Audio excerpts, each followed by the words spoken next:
Labas. Tai daug kas priklauso mūsų gyvenime nuo mūsų sprendimų.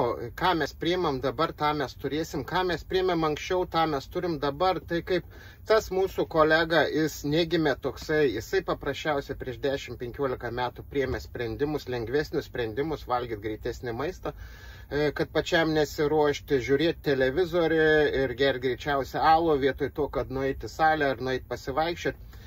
Išskyrus tas mūsų kolega, jis pasirinka vėl kitokius sprendimus, jis pasirinka daryti greičiausią maistą kabinoje, leis daugiau laiką prie savo meniu sudarinėti, vietoj televizorius pasirinka eiti į salę. Ir jie du yra vairuotojai, bet jie turi du skirtingus rezultatus ir du skirtingi pasirinkimai. Taip pat ir mano buvo pasirinkims.